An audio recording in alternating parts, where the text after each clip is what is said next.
السلام عليكم waxaa jiri kara maanta dad badan oo ma aragtay ilaahay uu noo dhameystirin lixdo lixaad waxaana laga yaabaa inay jiraan dad badan oo ilaahay caafimaadkooda uu dhameystirin oo tam ahaanshahooda caafimaadooda ay la yihiin oo xanuun iyo bulsho ay ka dhamaanayeen waxaana dhici karta dad badan oo ilaahay lixdo lixaad u dhameystiray caafimaad siiyay xoog iyo ma aragtay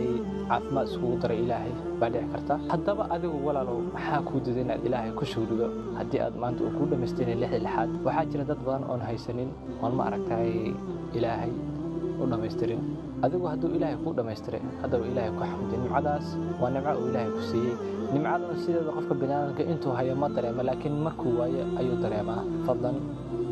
ku xamdi ilaahay dadka dhiban ee ma aragtay ilaahay nimcadoona u dhameystirin waa ku qoos qaadasho la doonay in aanu ku qoos qaadano marka ha dhibina dadka oo ilaahay dhameystirin hana ku caayina malaha cay adigaba ma jecel in lagu caayo haddii uu ilaahay